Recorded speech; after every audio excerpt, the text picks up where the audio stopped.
કોઈ પણ મેળા કે પ્રસંગમાં લાઈવ ઢોકળાનું કાઉન્ટર જોઈને બધાને જ ઢોકળા ખાવાનું મન થઈ જાય છે. તેવા જ સ્વાદ અને તેટલા જ પોચા લાઈવ ઢોકળા, તેની સાથેની તીખી પીળી ચટણી અને ચટાકેદાર લસણની ચટણી બનાવવાની પૂરી રીત અને બધી જ ટિપ્સ આ વિડીયોમાં છે. રેસીપી ગમે તો મારી ચેનલ રૂપસ ટેસ્ટી રીતને સબસ્ક્રાઇબ જરૂર કરજો. સૌથી પહેલા ઢોકળા બનાવવા માટે આપણને જોઈશે રવો. રવા બે પ્રકારના આવે છે, એક ઝીણો રવો અને બીજું સૂજી. એક પેકેટમાં રવો લખ્યું હોય છે અને એક પેકેટમાં સૂજી લખ્યું હોય છે. તો અત્યારે આપણે જે મોટી વાળી સૂજી આવે છે, જેના દાણા મોટા હોય છે, તે વાપરવાની છે. રવાના દાણા બહુ જ ઝીણા હોય છે ફ્રેન્ડ્સ. અત્યારે આપણે મોટા દાણા વાળી સૂજી લઈએ છીએ. મેં 3/4 કપ જેટલી સૂજી લીધી છે. આ અડધી વાટકી ચોખાનો લોટ છે. 1/4 કપ ચણાનો લોટ લીધો છે અને આ 1/4 કપ જેટલો અડદનો લોટ લીધો છે. અત્યારે મેં આ ઝીણો અડદનો લોટ લીધો છે. હવે આપણે આની અંદર આ 1/4 ચમચી જેટલી હિંગ એડ કરીએ છીએ. હવે ઢોકળાને બાર જેવો સ્વાદ આપવા માટે આ નાની 1 ચમચી જેટલી દળેલી ખાંડ એડ કરું છું. એકદમ નાની ચમચી લેવાની છે. અને આ 1/4 ચમચી જેટલી હળદર એડ કરું છું, જેનાથી કલર સારો આવે. હવે આ બધી વસ્તુને આપણે હાથેથી એકવાર મિક્સ કરી દઈએ. ફ્રેન્ડ્સ, આને હાથેથી મિક્સ કરવાનું, જેથી બધી જગ્યાએ સરખું મિક્સિંગ થાય. ફ્રેન્ડ્સ, આ આપણું લોટનું પ્રીમિક્સ બનીને રેડી છે. ફ્રેન્ડ્સ, આ પ્રીમિક્સને તમે સ્ટોર કરી શકો છો અને તમારે જ્યારે ઢોકળા બનાવવા હોય ત્યારે 10 જ મિનિટમાં બનાવીને એન્જોય કરી શકો છો. આ પ્રીમિક્સને તમે ફ્રીજની બહાર 1 મહિના સુધી સ્ટોર કરી શકશો અને ફ્રીજની અંદર 6 મહિના સુધી સ્ટોર કરી શકશો. ફ્રેન્ડ્સ, આ બહુ જ સહેલું છે અને તમે એકવાર બનાવીને મૂકશો ને તો તમારું કામ અડધું તરત થઈ જશે. આ 1 લીલું મરચું અને 1 ઇંચ આદુના ટુકડાની આપણે પેસ્ટ કરી લઈએ. અને જો તમે લસણ ખાતા હોય તો તમે આમાં લસણ પણ એડ કરી શકો છો. હવે સૌથી પહેલા આપણે બેટર બનાવીએ.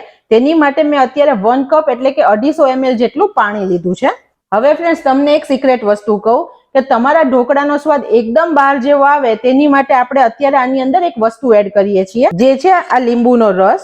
અત્યારે આપણે 2 ચમચી લીંબુનો રસ એડ કરીએ છીએ.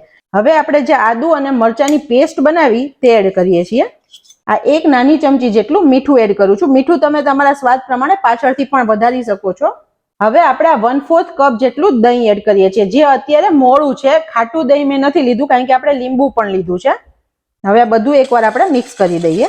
ફ્રેન્ડ્સ, આ ઢોકળા બનાવવામાં એટલા ઇઝી છે અને ખાવામાં એટલા ટેસ્ટી છે ને કે તમને સવારમાં બિલકુલ ઓછા ટાઈમમાં સરસ ઢોકળા બનીને તૈયાર થઈ જશે. અને અત્યારે હું તમને આ જે રીત બતાવું છું તેનાથી તમારા ઢોકળા લાંબો સમય સુધી ફ્રેશ અને પોચા રહેશે. ફ્રેન્ડ્સ, હવે તમને એક બીજી સિક્રેટ ટીપ આપું. જ્યારે આપણે ઢોકળા ખાઈએ ત્યારે ઘણીવાર ગળામાં અટકે છે, એટલે કે બહુ કોરા લાગે છે અને ખાવામાં પોચા નથી બનતા. તો તેની માટે અત્યારે હું વસ્તુ એડ કરું છું, મલાઈ.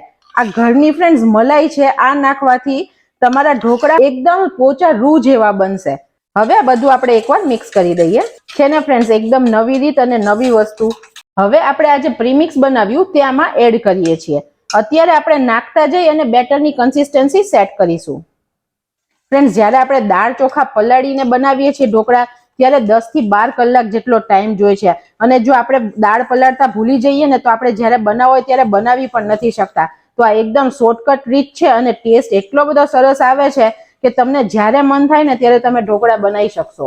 હજી આપણું બેટર ઘણું પતલું છે, આપણે થોડો લોટ એડ કરીએ. ફ્રેન્ડ્સ, આમાં આપણે લોટનું માપ નથી રાખતા, આપણે લોટ એડ કરીને જ બનાવીએ છીએ. ફ્રેન્ડ્સ, અત્યારે આપણે બેટરની કન્સિસ્ટન્સી આવી રીતે પોરિંગ રાખી છે, આવી રીતે પડે એવી કન્સિસ્ટન્સી છે. તો અત્યારે આ પરફેક્ટ છે. અત્યારે મેં જે માપ લીધું હતું લોટનું, તેમાંથી પ્રીમિક્સમાંથી અત્યારે આટલો લોટ બચ્યો છે અને આટલું બેટર આપણે તૈયાર કર્યું છે. આ બેટરથી 3 થાળી જેટલા ઢોકળા બનશે. ફ્રેન્ડ્સ, આ ટાઈમે તમારે મીઠું ટેસ્ટ પણ કરી લેવાનું. જો તમને ઓછું લાગે તો તમે પ્લસ કરી શકો છો. હવે આ બેટરને આપણે 15 મિનિટ માટે રેસ્ટ આપીએ, જેથી આપણી સૂજી સરખી પલળી જાય અને બધા મસાલા તેની અંદર સરસ ભળી જાય. હવે આપણું બેટર રેસ્ટ કરે છે ત્યાં સુધી આપણે ઢોકળામાં ખવાતી એક સ્પેશિયલ પીળી ચટણી બનાવીએ. જેને માટે મેં આ 1 તીખું લીલું મરચું લીધું છે. આ 1 નાનો ટુકડો આદુ લીધું છે. આ શેકેલી સિંગ 3 ચમચી લઉં છું. આ 1/4 ચમચી જેટલું જીરું એડ કરું છું. આ 1/4 ચમચી જેટલી હળદર એડ કરું છું. આ 1 નાની ચમચી મીઠું લઉં છું. આ 1 ચમચી લીંબુનો રસ લઉં છું. હવે આપણે આની અંદર આ 2 થી 3 ચમચી જેટલું પાણી એડ કરીએ. આને ક્રશ કરી લઈએ. હજી આપણી ચટણી થોડી જાડી છે અને કરકરી છે, તો બીજી 2 થી 3 ચમચી પાણી નાખી અને તેને ક્રશ કરીએ. આ ચટણી ફ્રેન્ડ્સ એમ પણ થોડી ઢીલી હોય છે. આ ચટણી આપણે અત્યારે કાઢી લઈએ છીએ. ફ્રેન્ડ્સ, તમે જોઈ શકો છો આનું ટેક્સચર કેટલું સરસ આવ્યું છે. આપણે આવી પતલી ચટણી બનાવવાની છે.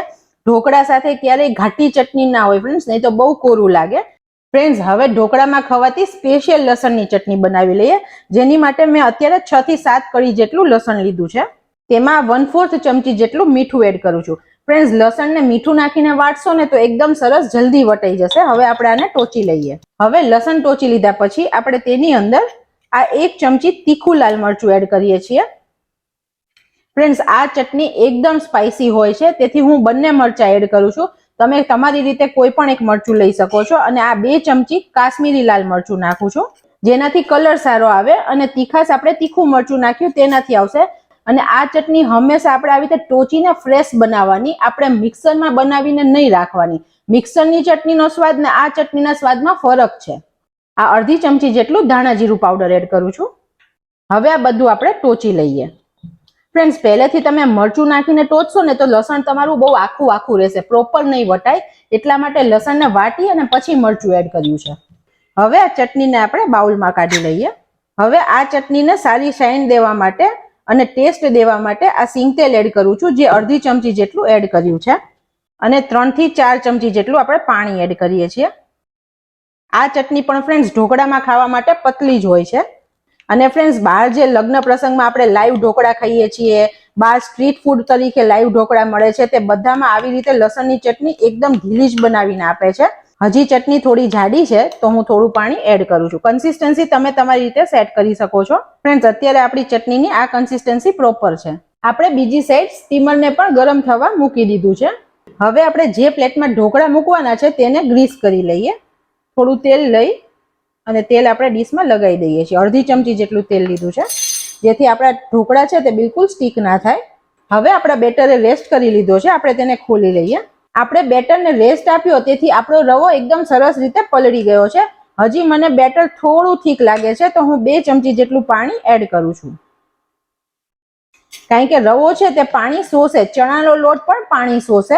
આપણે આવી પોરિંગ કન્સિસ્ટન્સી રાખીએ છીએ. હવે તેની અંદર આ 1 ચમચી જેટલું તેલ એડ કરીએ છીએ. ફ્રેન્ડ્સ, હવે ઢોકળાને એકદમ સોફ્ટ અને પોચા અને જાળીદાર બનાવવા માટે તેની અંદર આ 1 પેકેટ હું ઈનોનું એડ કરું છું. ફ્રેન્ડ્સ, આ જરૂરી છે. તમારા ઢોકળા આનાથી બહુ જ સરસ બનશે. અને તેને એક્ટિવેટ કરવા માટે 1 ચમચી જેટલું પાણી એડ કર્યું છે. હવે આ બધું આપણે હલાવી લઈએ. ફ્રેન્ડ્સ, આપણે આથો નથી લાવ્યા, તેથી આપણે આથો ન લાવ્યા હોય તો ઈનો નાખીને જ આપણે ઢોકળા બનાવવા પડે, નહીં તો આપણા ઢોકળા સોફ્ટ ના બને અને ચડે પણ નહીં. એટલા માટે આપણે ઈનો એડ કરવાનો છે. ઈનો નાખ્યા પછી આપણું બેટર રેડી છે. હવે તેને આપણે ડીશમાં લઈએ છીએ. તમારે જેટલા થોડા જાડા કે પતલા જોતા હોય તે પ્રમાણે તમારે બેટર એડ કરવાનું. આપણે તેને આવી રીતે ફેલાવવાનું છે. તમને થોડા જાડા ઢોકળા ફ્રેન્ડ્સ ભાવતા હોય તો તમારે થોડું બેટર પ્લસ કરવાનું. અત્યારે મેં આ ડીશને અડધે સુધી બેટર ભર્યું છે. અને આને આપણે ટેપ નથી કરવાનું. આને આપણે આવી રીતે પછાડીને સેટ કરીએ છીએ તેમ નથી કરવાનું. હાથેથી જ આપણે આવી રીતે એને પાથરું છે. હવે આપણે ઉપરથી થોડું લાલ મરચું સ્પ્રિંકલ કરીએ છીએ. તમને કોથમીર ભાવતી હોય તો તમે થોડી કોથમીર પણ એડ કરી શકો છો. હવે આપણે સ્ટીમર ખોલી લઈએ. તમારે હંમેશા ઢોકળા કરતી વખતે આવી રીતે પાણી પહેલેથી ગરમ કરીને રાખવાનું, જેથી આપણા ઢોકળા સરસ બને. અત્યારે મેં જે પાણી લીધું છે, મારે પ્લેટ મૂકવાની છે તો મેં અત્યારે આ લાઈનથી અડધું પાણી લીધું છે. જો તમારે કાંઠો મૂકીને ડીશ મૂકવાની હોય તો તમારે ઓછું પાણી જોઈશે. હવે આ ઢોકળાને આપણે ઢાંકી અને 10 થી 12 મિનિટ સુધી સ્ટીમ થવા દઈએ. હવે 10 મિનિટ પછી આપણે ખોલીને ચેક કરીએ. આપણે આવી રીતે ચપ્પુથી જોવાનું. તમે અંદર નાખશો તો અહીંયા કોઈ પણ વસ્તુ ચોટેલી નથી અને ક્લિયર આવ્યું તો બરાબર ઢોકળા ચડી ગયા છે. તમે આવી રીતે હાથેથી પણ થોડું ટચ કરશો તો બિલકુલ બેટર તમારા હાથમાં નહીં લાગે, તો પણ તમને ખ્યાલ આવી જશે. તો અત્યારે આપણે ઢોકળા કાઢી લઈએ છીએ. હવે આ ઢોકળાની પ્લેટને આપણે 2 મિનિટ ઠંડી થવા દઈએ, પછી આપણે તેના પીસ કરીએ. હવે આપણા ઢોકળા બહુ લાંબા સમય સુધી એકદમ સોફ્ટ રહે અને બિલકુલ કોરા ના લાગે ખાતી વખતે, તેની માટે અત્યારે આપણે અડધી ચમચી જેટલું તેલ આવી રીતે થાળીમાં જ લગાડી દેવાનું. ફ્રેન્ડ્સ, આ ઢોકળાને આપણે વઘાર નથી કરતા હોતા ક્યારેય. લાઈવ ઢોકળામાં ક્યારેય વઘાર નથી હોતો. તેને આવી રીતે ઉપરથી તેલ લગાડીને જ સર્વ કરવામાં આવે છે. હવે આપણે આના પીસ કરી લઈએ. જ્યાં આપણે કાપો કર્યો છે તેની અંદર આવી રીતે તવીથો રાખી અને આવી રીતે અંદરથી સ્પ્રેડ કરશું. તમને બતાવું ફ્રેન્ડ્સ, કેટલા સરસ જાળીવાળા ઢોકળા બન્યા છે. તમે જોઈ શકો છો કેટલી મસ્ત જાળી આવી છે. આપણે બિલકુલ આથો નથી લાવ્યા, છતાં પણ ઢોકળું એકદમ પરફેક્ટ જાળીદાર બન્યું છે અને એકદમ સોફ્ટ છે, એકદમ બાઉન્સી ઢોકળું બન્યું છે. તો અત્યારે આ પરફેક્ટ છે.